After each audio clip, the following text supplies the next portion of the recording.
Dark Souls is one of the best series of all time. Apart from the fact that it itches that masochistic scratch in me that likes to get punished by a game, Dark Souls has one of the most incredible and complex narratives I've ever had the pleasure of going through. It's full of themes, symbols, and ideas that give the world depth like very few other games, but it still leaves room for players to form their own interpretations. Every playthrough feels personal, and it's affected by the choices you make and the details you uncover. But throughout each of my 4 playthroughs, I couldn't help but notice something. For all the gods, monsters, and curses that the game throws at you, there always seems to be that one force behind it all. A presence that everyone worships, everyone fears, and everyone sacrifices for. Fire. The very thing that gave this world life may also be the thing that's slowly tearing it apart. Fire is supposed to mean safety, warmth, a light in the dark. And in Dark Souls, that's exactly how it's presented at first. Fire is framed as salvation, the thing that holds the world together. The first flame gave gods their power, it built entire kingdoms, and it became the symbol of hope for both mortals and immortals. But I have a different theory. The more time I spent with these games, the more I realized that something's off. Fire should feel like hope. But it really doesn't. It feels more like a trap. Every character we meet as a player is obsessed with it, willing to burn themselves just to keep it going. And the world around them is still falling apart. It's still dying, just slower, stretched out across endless cycles. So here's the question I started to ask myself. If fire keeps failing, if it only leaves behind ash and curses, then why does everyone cling to it? And what if fire isn't the savior at all, but the real villain of Dark Souls? That's what I want to explore in this video. Because the tragedy of Dark Souls is not just that kingdoms fall, gods crumble, or heroes hollow. The tragedy is that fire keeps seducing us into repeating the same mistake, over and over and over again. To understand my thesis that fire is the ultimate villain, we have to start with the so-called Age of Fire. Now, on paper, it sounds glorious. Gwyn and the other lords discover the first flame, harness its power, and build an age of gods, castles, and golden light. Great, and for a moment it looks like paradise. But I think that the truth is, the Age of Fire was built on a lie. Even at its peak, the flame was fading. The world wasn't saved, it was put on life support. Gwyn was protecting his throne, not protecting his people. Linking the fire wasn't some noble sacrifice. It was an act of fear. He burned himself to keep his age alive, even though it was already rotting underneath the surface. And that's the dark irony. Fire gave birth to this age of light, but it also created its downfall. The Witch of Izalith tried to recreate this and birthed demons instead. The curse of undeath appeared as the flame weakened. Humanity itself, tied to the dark soul, became warped by the fire's decline. And when you look at it this way, the Age of Fire isn't the golden age at all. It's a desperate attempt to deny the inevitable, an illusion of hope that demands endless suffering just to maintain.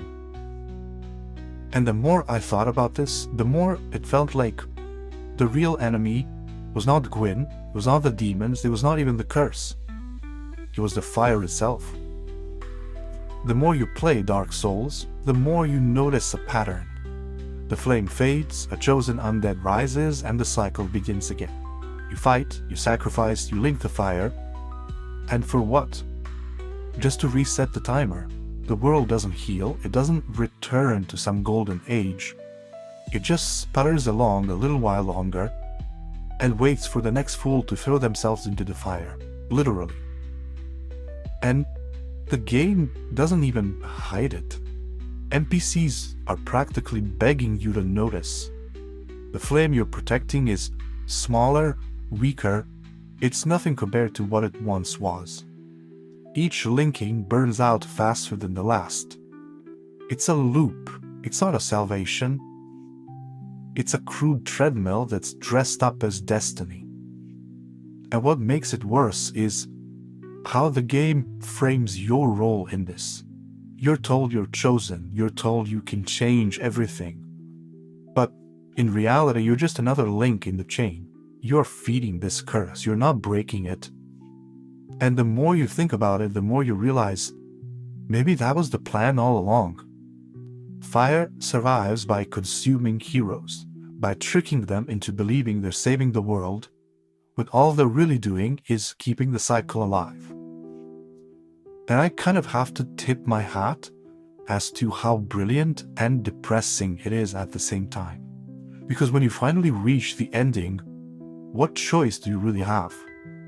Relight the fire and keep the suffering going, or walk away and plunge the world into darkness? And yes, of course, both choices feel wrong, but one of them is at least honest. The endless cycle is why fire feels more like a curse and less like a blessing. It doesn't want to be solved, it wants to repeat. And that's why I started to see it as a parasite of this world, not a hero. If fire is the villain, then the people of Dark Souls are the victims, and the list is super long. Let's go back to Gwyn and the Witch of Izalith. I mentioned earlier how everyone calls Gwyn's sacrifice noble, but let's look closer. He burned himself to ash, hollowed into a husk, and became a monster guarding a flame that was already dying. That is tragic. Fire consumed him, literally. And then there's the Witch of Izalith. She tried to control fire, to make a new flame when the old one started to fade. Instead, she unleashed chaos. Again, quite literally. Entire races of demons came out of that mistake. Her daughters were twisted into monsters, her people were ruined, and it was all because she tried to keep the fire alive. So what about humanity itself? Well, as the flame dwindled, the curse of undeath spread. People couldn't die properly anymore. They were stuck in this half-life where they would slowly rot as they lose their minds. The stronger this obsession with fire grew, the worse the curse became. It's like a flame's way of punishing mortals for outlasting their usefulness. Everywhere you look, you see scars left by fire, kingdoms collapsing, gods hiding in the shadows, families torn apart by curses and corruption. Even the so-called heroes are not spared. They're just fuel, destined to hollow, forgotten by the next cycle. And in Dark Souls, nobody escapes the fire. Whether you worship it, fight for it, or try to recreate it, it will twist you. It will take what you love and turn it into ash. And yet, people keep chasing it. That's what makes it so cruel. It burns the world as it convinces everyone that it's worth burning for. At some point, Dark Souls gets you to ask, what if I don't link the fire? What if I just walk away? That's where the idea of the Age of Dark comes in. Because to most NPCs, this is unthinkable. They'll tell you it's doom, the end of light, the collapse of everything they've ever known. But is it really? The games never give you a clean answer. If you choose to reject the fire, you don't get a glorious cutscene of humanity flourishing. You get darkness spreading, the flame fading out, and your character stepping into it as something new. It feels eerie, maybe even wrong, but in a strange way it also feels like freedom. And here's why. Humanity in the lore is tied to the dark soul. And the dark is not some alien invader. It's us. It's what we are by nature. Which makes you wonder if maybe the fire was the intruder all along. This unnatural spark that tried to hold back the inevitable. And if that's true, then letting the flame die is restoring the state of things to how they should be. Now, of course, that doesn't make it easy. Choosing the Age of Dark feels like betrayal because the entire world of Dark Souls is built around worshipping fire. NPCs beg you to relight it. Kings, clerics, even fellow undead call you mad if you refuse. You're rejecting their entire worldview by rejecting this ending. And that's what makes it so powerful. In a game full of bosses and enemies, maybe the hardest fight is against this idea that fire must be preserved at all costs. Turning your back on it somehow feels like an act of rebellion, even betrayal, and one that changes the story from tragic repetition to something unknown. And sometimes, the unknown is better than endless suffering. The real question, though, is this: if fire causes so much pain, why does everyone keep running back to it?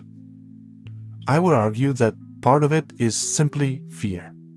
People fear the dark, they fear death, and they fear endings. They fear the finite. Fire promises the opposite. It promises continuity, light, warmth, and infinity. Even if it's a lie, it's a comforting lie. And in a world that's as brutal as Dark Souls, comfort is worth almost anything. But another reason everyone clings to fire is also habit. From the gods down to the lowliest hollow, fire is all anyone's ever known. It built their kingdoms, defined their myths, and shaped their sense of purpose. To imagine a world without it is to imagine life without meaning. It's no wonder they cling to it. And if I'm honest, I understand that. It's good storytelling. As a player, I feel the same pull. After everything I went through, the deaths, the victories, the sheer exhaustion, standing there at that final bonfire, I wanted to light it. Not because I genuinely thought it would fix anything, but because it felt wrong not to. Fire feels safe. It feels like closure. It feels like, finally I can light this last one. And that's the genius of Dark Souls storytelling. It makes you complicit. You know the fire is failing. You know linking it only restarts the cycle. But the temptation is still there, whispering to you, just one more time. Maybe this time it'll work. Maybe this time it'll last. And that's why fire feels less like a symbol of hope, more like an addiction. It doesn't care how much it destroys, as long as someone feeds it. And as long as people keep giving in, the cycle never ends.